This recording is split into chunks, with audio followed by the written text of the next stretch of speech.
Hi friends, welcome back.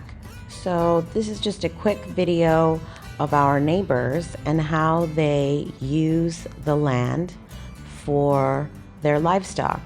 This is just us watching the neighbor cut down his grass and save it during the winter so that the cows have fermented grass to eat all year long.